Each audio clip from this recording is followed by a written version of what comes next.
We can have turning point unless and until we have a point. And many people don't have a point at all, then where is the point of turning point? So unless and until we have a point, we can think about turning point.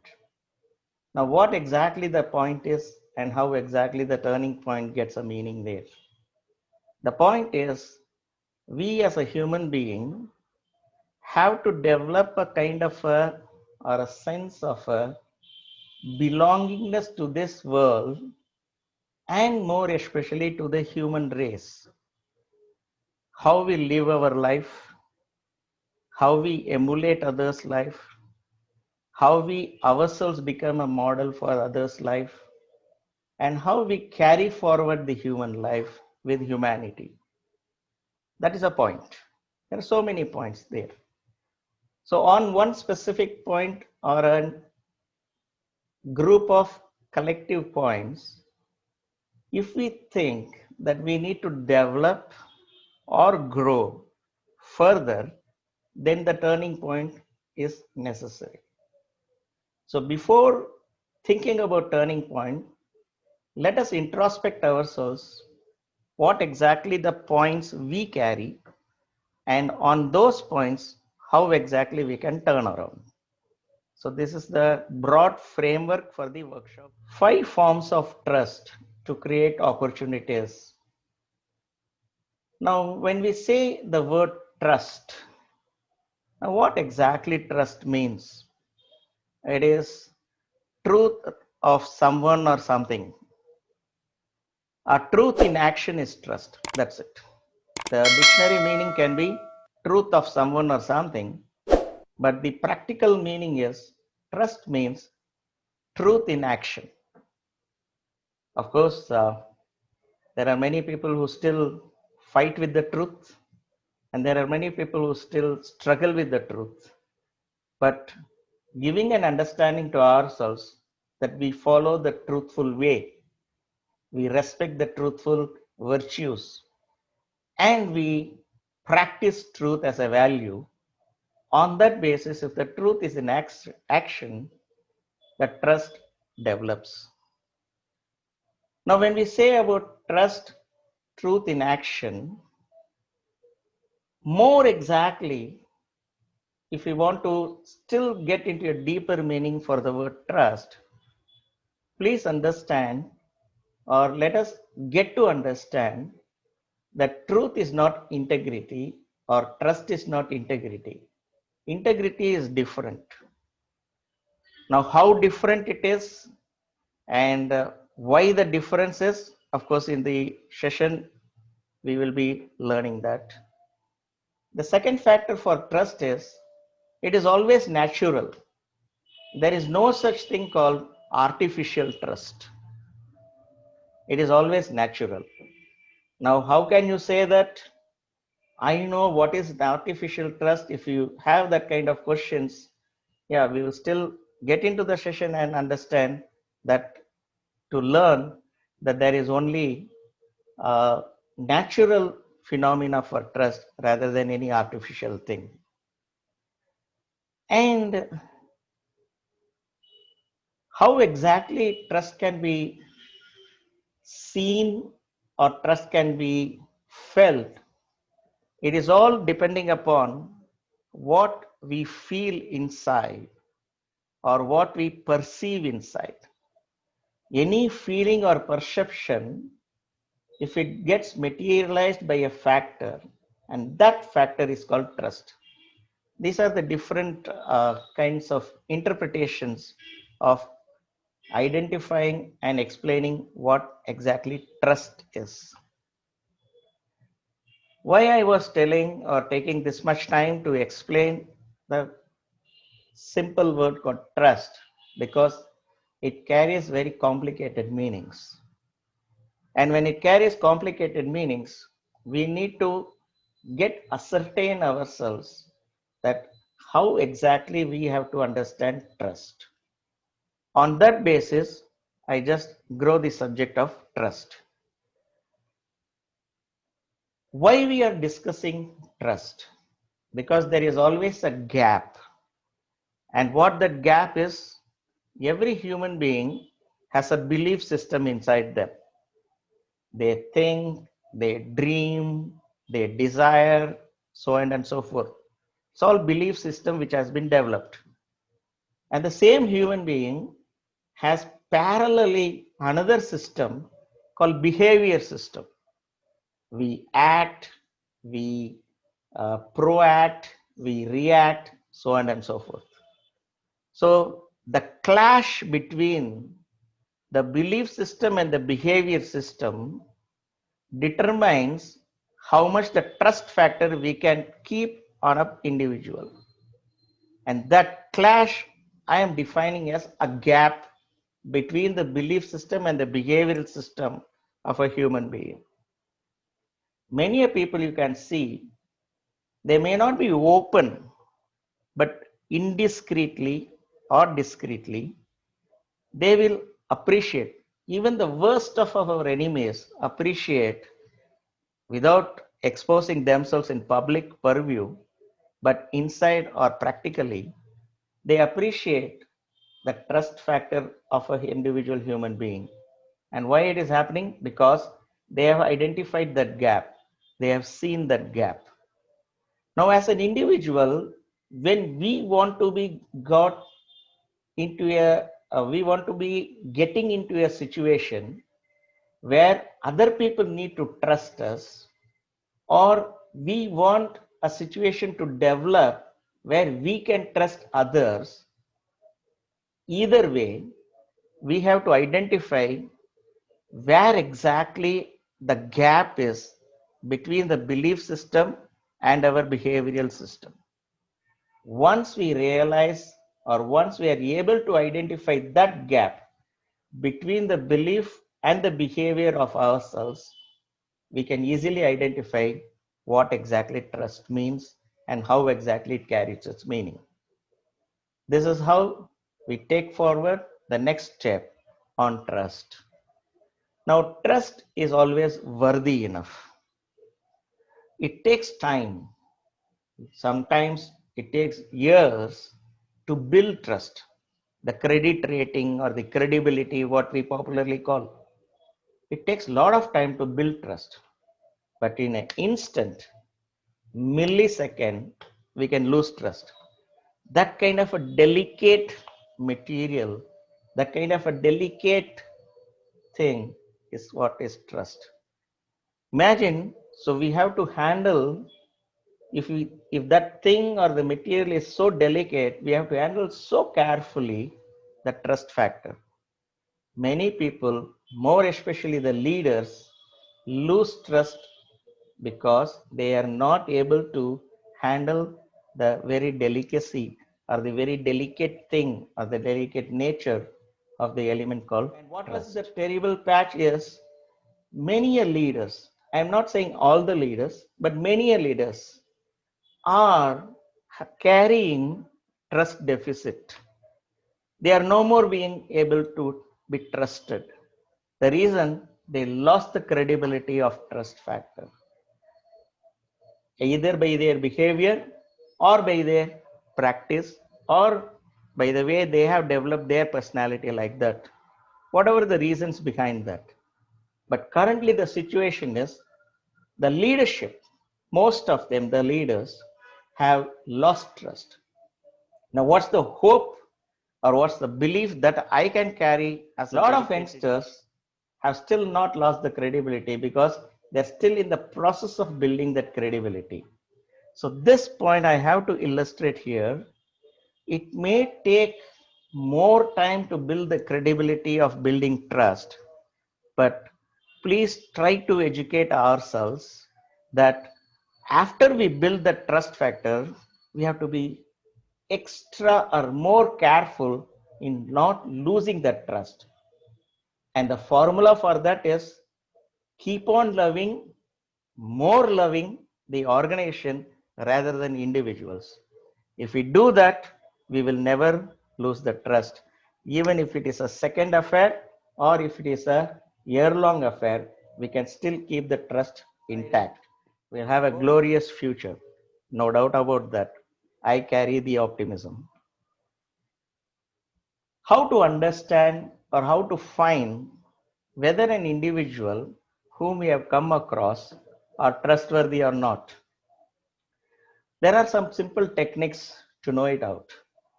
It may not be 100% fit, but at the same time, percentage wise, if we take it 90% plus, we can easily guess it out. But I'm not going to force you to carry this point of view alone, because it sometimes depends upon the extra factors like circumstances or the state of affairs around us. So just take it as a guiding principle rather than the principle itself. How we can identify the people who are before us, whether they are trustworthy or non-trustworthy. Some examples. Two main divisions we can put it there.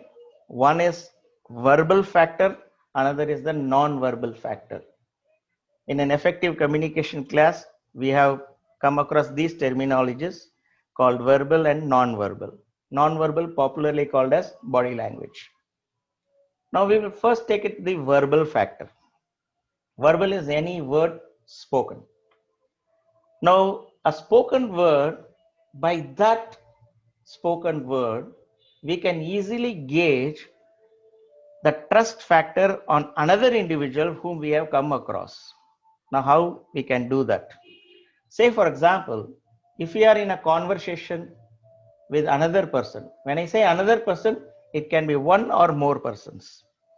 When we are in a conversation or a communication with those persons, or when we are in a dialogue with those persons, you can see that sometimes we will be able to realize the other person, whatever the subject we are discussing or conversing, the other person suddenly gives a correct reply.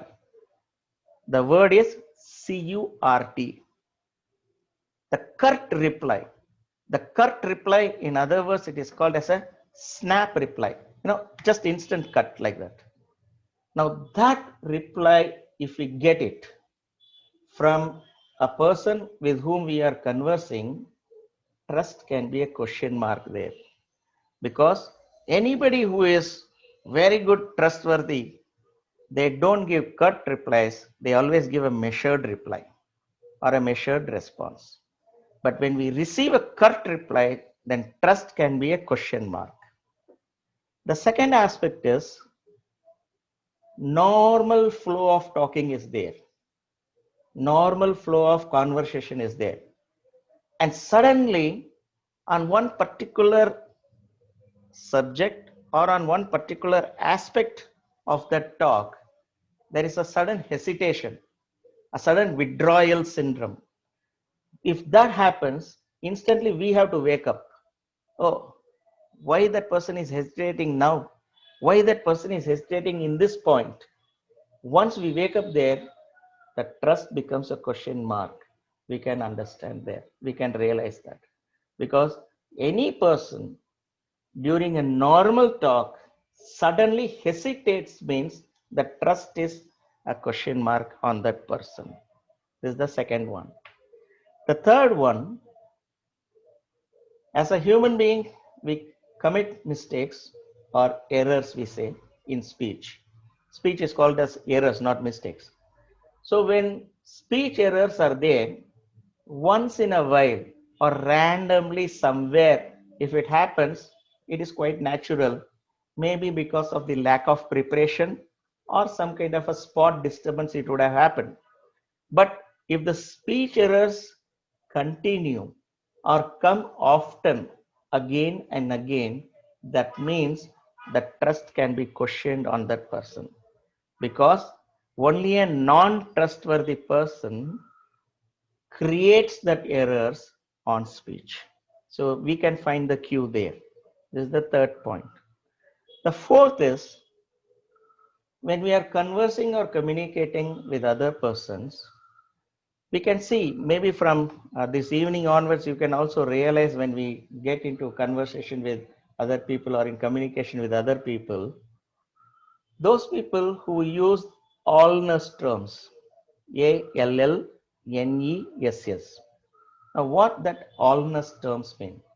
They generalize things. Uh, it happens like that. Everywhere it is happening like that. Now, everybody does it. Now, why to pinpoint a particular person or a situation when so many people are doing? That allness, everybody, everyone, so many, these are all allness terms. Those people who use these allness terms are definitely, we can question the trust factor on them, because a trustworthy person do not use these allness terms. They are always specific. A non-trustworthy person definitely uses these allness terms because it's a shield for them. So we can find out from that. And lastly, a defensive person, howsoever hard the truth is, howsoever very open the truth is, howsoever practical the truth is, but still they try to defend beyond our imagination, beyond our interest factors, beyond even against the rules or the policies, more especially when we speak about organization, the entire constitution or the framework of rules and codes and all that. They just, defy that and try to defend a non-truth. Anybody who defends a non-truth, anybody who don't care about truth, trust factor is questionable. It is very, very pertinent to understand ourselves that we should not fall into as a prey to those kind of persons whom they practice the truth as a non-virtue, and the trust factor is always a questionable point there. So these are some of the clues or the cues that we can find from verbal communication on others when we are communicating with them, whether we are able to trust them or not. Coming to the point of non-verbal communication. Non-verbally also we can find cues that whether that person is trustworthy or not. How can we find that? The fundamental or the foremost is the smile factor. It is not that, generally people say, keep on smiling. You have to carry 360-degree smile. You have to carry 24 hours smile. No, no, no, not like that. Let me be very specific on this. Any person who naturally or ordinarily smiles can be trusted. But any person, for no reason, suddenly they smile or give a kind of a snide smile. The word is SNIDE. The snide smile, that is a manufactured smile, trust becomes a question mark. Smile just like that need not be identified that that person is a trustworthy person. There are some smiles which are manufactured. So we have to be mature enough to understand that whether that smile is natural or manufactured. So smile itself can be a very good cue to know what exactly trust is or how exactly trust can be placed on others. The second is higher voice pitch. As you see, it need not be just conversation or communication. It can be even one way, say during public speaking. You can see some of the speakers, normally when they speak, that is fine, but suddenly they raise their voice to such a high level, high pitch or high voice level, high volume levels. And they go on and go forth for that high pitch thing continuously for more than 1 minute plus. That means those persons, we cannot trust them. The reason, the very fact they raise their voice, the very fact they become a high pitch orator there, the very fact they were trying to show themselves that they are the authority of everything shows that they are hiding something, or that they want to escape from that point of view, or they want to have some kind of a shield for themselves. The trust becomes a question point there. So any high pitched oration which we can easily see by gestures, not just by talk or oral, it is not verbal, non-verbal, by gestures. When they frequently say this, like this, the more percentage of gestures mean trust is under question mark. Any efficient or an eloquent speaker does carry gestures, but in a very, very limited percentage.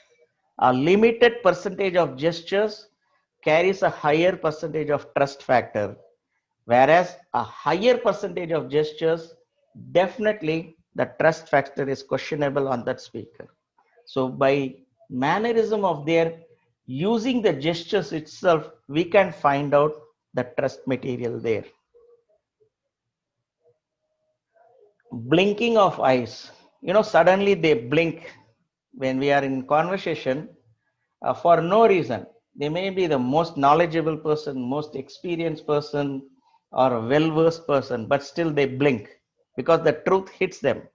Or the pupil, the black or the brown, what we carry. Somebody can even have blue. The pupil dilation, the pupil moves here and there inside their eyes. We can closely observe their eyes and we can see it out. If that happens, any blinking or pupil dilation, trust becomes a question mark. These are some of the non-verbal signals that how exactly we can assess the trust factor on others. So I have narrated that how to assess the trust factor by verbal as well as the non-verbal mean. Moving on. As we develop our personality, as we grow in our life, as we get more experiences in our life, by the way we act and think, we come across a situation where we get into swings. What is a swing mean? Swing means changing of moods. As a human being, we do carry emotions. And when a person is carrying emotion, definitely the emotion will not remain as a constant factor, and there can be different kinds of emotions. Say, for example, sometimes we laugh, sometimes we cry, sometimes we are angry, sometimes we are more peaceful, so on and so forth. So these are emotional factors. Now, these emotions doesn't carry a permanent or a constant line of action. It is only sometimes. Say, for example, an emotional person who is always smiling, and if that person is 24 hours smiling, and if that person is always smiling, that means there is some disturbance here, maybe admitted to a mental hospital. Or some person who is always crying, again there is some kind of a depression inside them. Such these are the things that how we can understand this. So emotions are always changeable. Like that, in technical way we say that emotions are swinging in action. The emotions are nothing but our moods.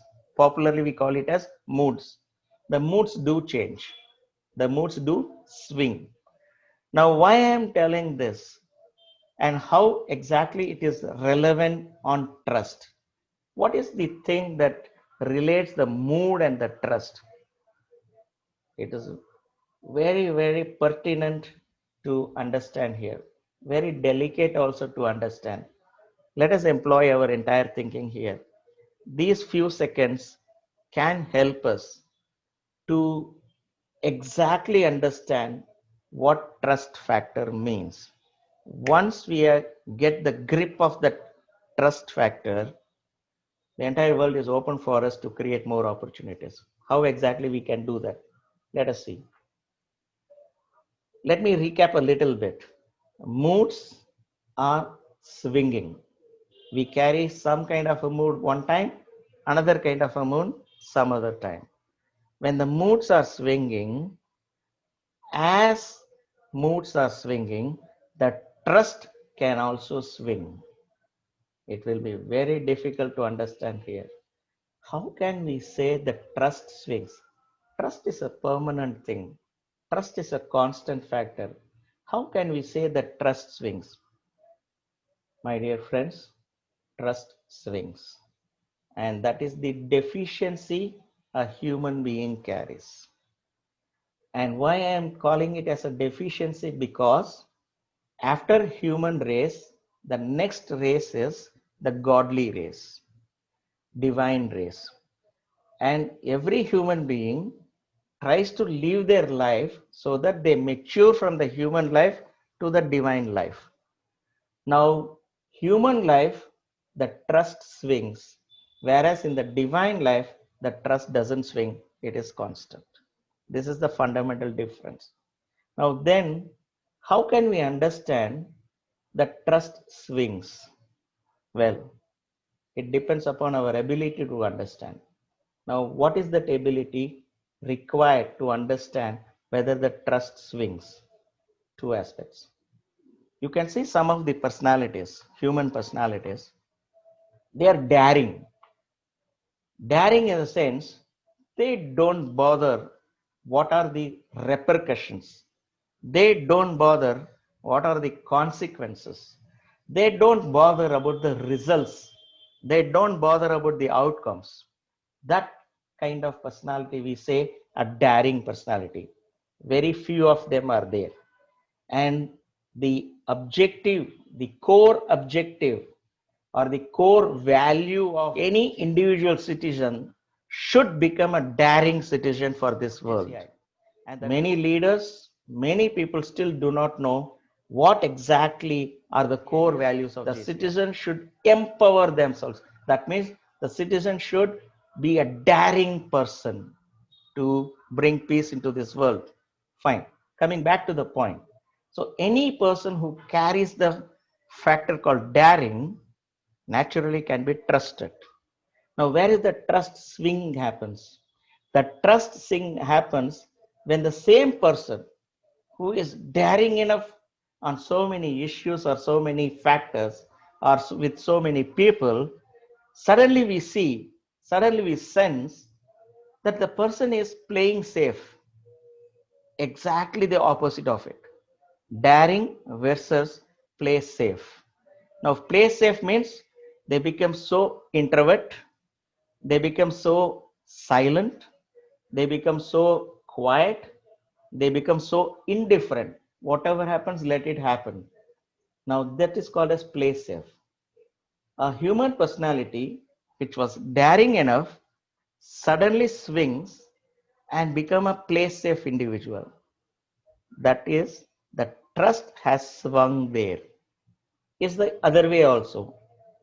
A play safe personality who never opens the mouth, who never participates, who never is seen directly or in the frontal view, suddenly becomes so much open, suddenly becomes so much vocal, and suddenly becomes so much prominent. That is daring. So it can happen either way. The trust swings there.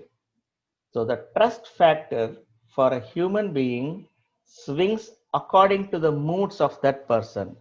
And the moods of that person happen by their abilities by which they practice their actions. This is how we understand that trust is also a swinging phenomenon.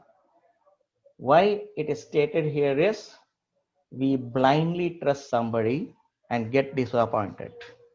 We keep so much faith in somebody and we get so much shocked. Why did I trust this person? But it is too late to understand the truth. So we have to be alarmed. We have to be proactive in understanding that trust also swings according to the moods, according to the abilities of that particular individual. When I'm saying about that particular individual, it also includes our own self. All right. Now, these are the some preambles in creating or in trying to share with you What are the 5 forms of trust? The 5 forms of trust, two aspects they carry, theoretical as well as practical. Initially, I will give you the theoretical aspect, then I will turn the same theory into a practical aspect. Fine. If you are in, there are 5 forms of trust which can create hell of an opportunity, which can create more opportunities in simple language. Now, what are those 5 forms of trust? The first form of trust is self trust. SELF. Now, trust on ourselves, trust on our own thinking, trust on our own abilities, trust on our own actions, trust on our own experiences, trust on our own reactions, trust on our own responses. These are all called as self trust. So, the first form of trust is self trust. The second form of trust is trust on others. Now, trust on others means, see, as an individual human being, there is a popular saying called no man is an island. We cannot live a human life alone, solo. We have to interact with some other human being.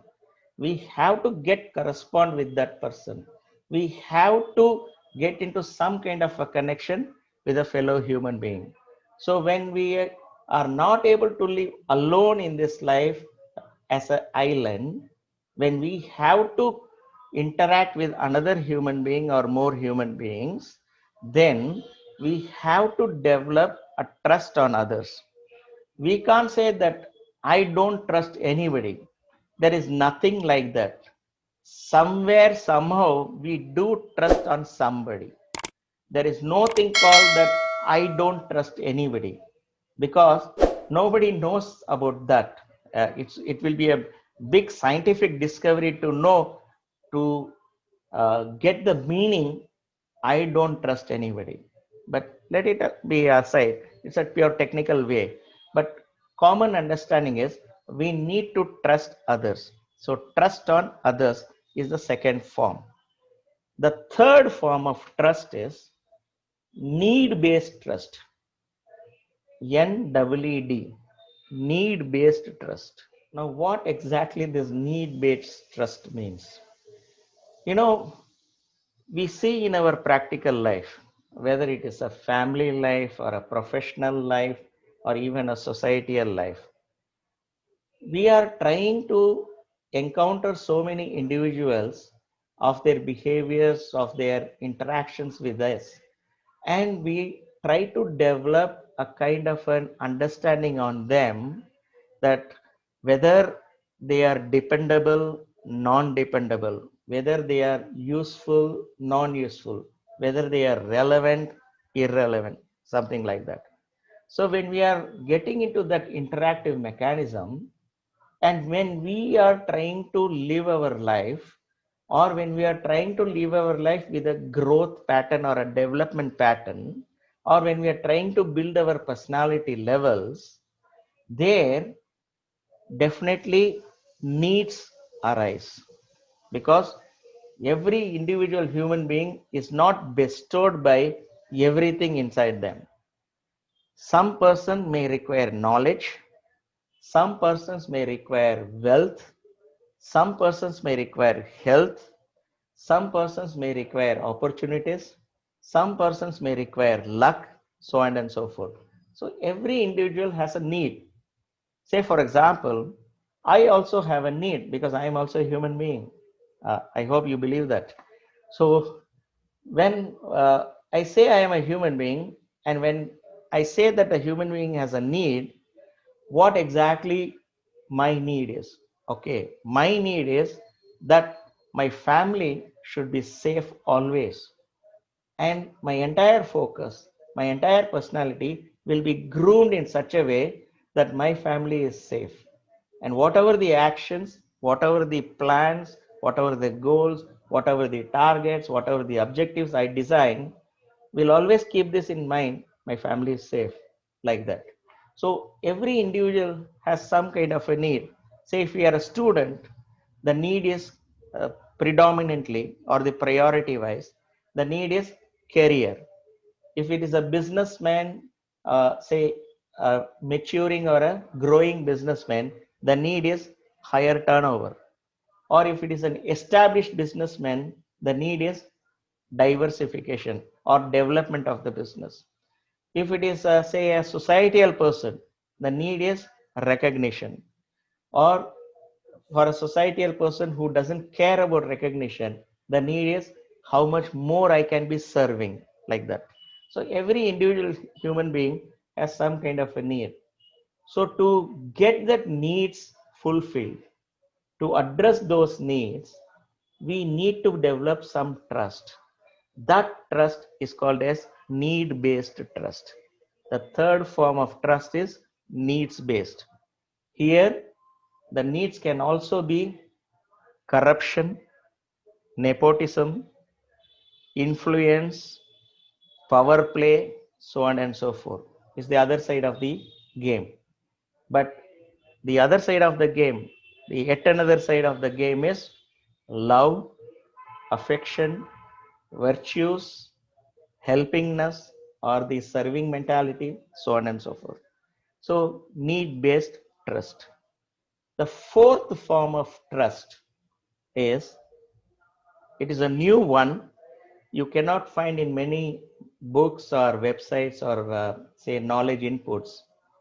These are all, say, learning by experience. It's an experiential learning here, what I am sharing. And many points that what I am sharing with you is based upon my individual or personal experience also. And this is personal experience. Say, victim based trust. Another form of trust is victim based trust. Now, it is really a little difficult one to understand this, but let us try to understand, even if it is difficult. I am hopeful that it can be possible to understand. If it is not, maybe sometime later we will try to understand, but right now we will give a try. How to understand victim based trust. Now, victim based trust is definitely not quitting. Victim based trust is that we know the consequences before it happens. We know the outcomes, or we sense the outcomes before the outcomes have ever come. We tend to think before even the action has started. We tend to think before even the results have come out. We tend to act even before the results are out, like that. So we place ourselves in such a situation or in such a place or in such a kind of circumstance that we always think we are a victim of circumstances. We are a victim of the other person's actions. We are a victim of, say, what we thought and what it has become, like that. And many times we cry ourselves, I am a poor man. I am an unlucky person. I am unfortunate. I am worthless. I am useless. Uh, I don't carry anything in this world. You know, a kind of a victimization on ourselves. This is one aspect. The second aspect is blaming others for our victimization. This person has really damaged me. This person has ruined my career. This person has always stressed me, like that. So victimization can be self as well as from others.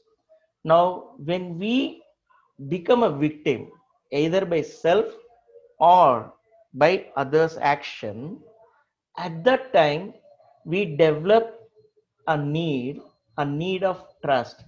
Somebody should help me. Somebody should understand me.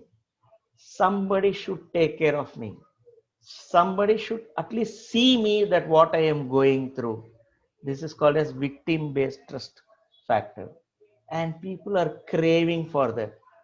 Very unfortunately, of late, in this entire materialistic world, victim based trust has become or has been carrying a position of more priority. So many people are suffering from that point. So this is the fourth form of trust called victim-based trust. And the fifth form of trust is technically it is called as succumb trust. SUCCUMB. Popularly, it can be said as surrender trust. Now, what exactly succumb trust or surrender trust means? This is the most popular thing or the most used thing of late, how I am witnessing in many organizations, especially organization point of view. So when we are creating opportunities, we need to look into the organizational affairs also a little bit, because that is also one big dimension of our personality. This succumb or the surrender phenomena of trust. Now, how exactly we can understand this? You know, we may be very truthful. We may be the person who don't commit mistakes often. We may be the person who never lies. We may be the person who always try to live life decent. We may be the person who always wants a life to be meaningful. Fine. The succumb, SUCCUMB, or the surrender form of trust. How it happens is, even though we want to live a life of all good virtues, all good things around us, but the circumstance or the state of affairs have grown into such a level, especially when the power centers play, when we are under some power. Under some power means under the influence of some power. It can be a political power, it can be a financial power, it can be any other form of powers. But when we are under some kind of a power factor or influence of power, all the good things that what we have developed ourselves into a personality is literally compromised, dissolved, broken, and just surrender. That means we are not bothered about our self-respect. We become a yes man. Even because when the leadership becomes corrupt, when the leadership which is corrupt and has got tremendous influence, and when the influential corrupt leadership demands trust from another person or a group of persons, and they get a ready-made fodder by the persons who give their self-respect, who surrender their self-respect, who just give everything. I can even go to an extent in saying, if the leader wants, say, either your husband or wife to them, they are even ready to offer that. That kind of a dastard thinking, or that kind of a dastard action has come across in many organizations. It is not only just humans, but also money factor, but also other related power factors. Now, this is a worst form of trust that one individual human being can practice. It is a kind of a trust that the most, I won't say vulnerable, but I will always say the most affected individual do carry. I'm giving them a benefit of doubt as affected, because maybe they are not able to think what exactly they are doing. Maybe they are not able to mature enough to understand how exactly they are performing their role as a human person. Now, having said that, this surrender mechanism or becoming a yes person to the political bosses, to the power bosses, to the financial power bosses, or to the financial powers, or to the persons who influences us, is the worst form of human behavior. Forget about human leadership. But unfortunately, it is a true element there. A succumb trust is also a form of trust. So the 5 forms of trust is trust on self, trust on others, need-based trust, victim trust, and succumb trust or surrender trust. Now this is theory. How exactly we can convert this understanding into practical terms? The one is, if we really want to believe trust, if we really want to practice trust, if we really want to be trusted, if we really want to trust others, if we really want to trust our organizational principles, if we really want to believe in the organizational policies, then we as a human being, when we practice trust factor in our personality, as a human action oriented individual, challenge the process. Never challenge individuals. Now, this is the maturity an upcoming or a growing leader should always carry. Many individuals commit a mistake there. They always challenge the individual. This is the difference. Because we should not carry a person or an individual's name, but we can always carry the process oriented challenge. So challenge the process is how we have to groom our personality to practice as a decent human being on trust factor. Once we keep on challenging the process, now this process need not be just in organization. It can be in our family, it can be in our society at large, it can be in our profession, so on and so forth. So every time, if we find ourselves in a situation where the trust factor becomes a question mark, we have to be ready in challenging the process. Now, how we can challenge the process?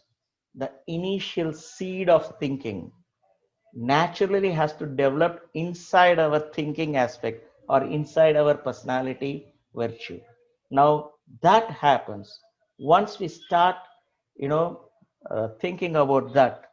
Is it okay? Is it fair? Is it right? Will it work? Something like that. Then we are ready. Challenge the process is the first practical tip to practice our personality to establish trust. The second aspect is inspire a shared vision. This is trust on others. Now, when I say inspire a shared vision means every human being has a vision. My vision is to serve this mankind as much as possible, as much as my health admits. This vision, if it is good enough, if it is working enough, and if it is benefiting others, why not to share with others? We can share our vision with other people. Same time, we can also take the vision of other persons if it is really worthwhile for our personality. Shared vision. But this shared vision, we should be inspiring to others. And that is what practical leadership means. That is, in common words, it is called as leadership in action. Now, this shared vision, when it inspires, that means our leadership is in action mode. Okay. So, inspire for a shared vision is the trust on others. This is the practical outcome. The third is enable others to act. Okay. More exactly, when we say need-based trust, of course, we also are a human being, so we require needs. We all have needs and all that stuff, what we have related in theory aspect. But at the same time, if we have needs, we have to empathize. That means we have to think from the other person's point of view that they will also have a need. So these two needs should not clash. And how to avoid the clash or how to match those needs is by this.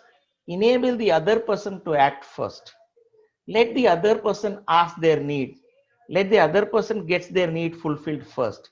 Then we will address our need and we will make an effort to get the needs addressed or answered. All right. So enabling others to for their need. Enabling others to act for their need is another form of leadership we practice in action. So when we speak about need-based trust, enable others to act first and then our action comes. This is the third form. The fourth form is model the way. We narrated ourselves as the victim-based trust. We saw ourselves as a victim for so many reasons, which we have already illustrated. Now, at that time, only two things happened. One is suicide, another is murder. Now, suicide is not committing suicide by taking our life alone. It is also one. Another type of suicide is destroying our personality ourselves, losing our entire strength by ourselves, not encashing any good things by ourselves. Now, this is also a suicide. Or murder means destroying others, destroying others' opinions, destroying others' image, destroying others' actions. This is murder. Now, suicide, murder do happen when we are a victim. So when we are a victim and when we question the trust factor as a victim, how to come out of these two things, suicide or murder, the best form, as I feel, is we need to become a model there. Now, what is that model means? It's not a role model. That is a different one. What is a model means? Every word what we speak should be exactly, I am stressing that word exactly matched by our actions. When the words match our actions, and that's the best model of personality we create for ourselves. There is no parallel for that. And that is the topmost form. That kind of a leader individual, we should mature ourselves from an ordinary individual. That may take time, that may take some hard work, that may carry a lot of consequences. Don't bother about it. It is possible to do it, it is possible to achieve it, and we should strive to achieve that. That's the message that I want to share. So become a model or model the way in which we practice our personality. That is also another form of leadership in action on trust. So when we are victim based trust issue guide, model the way is the practical answer. The final one, succumbing or surrendering trust factor mechanism. The practical way is, it will be very, very heartening to note here. I remain silent for a minute so that you can write these three words in capitals, maybe bold letters. Encourage the hearts. Encourage the hearts. HEARTS. Now, what exactly means encourage the hearts? As an individual human being, I carry a heart. Likewise, when we come across other individual human beings, they also carry a heart. Not everybody's heart need to be equal, or not everybody's heart is also equal. Fine, that is a practical understanding. But every heart ages. Every heart has a particular input requirement. And that particular input requirement is that I have so much love inside me. I have so much affection inside me. I have so much service mindedness inside me. And I want the other person also to carry the same kind of a feeling or emotion, that they should also have the same measurement of love, affection, or service mindedness.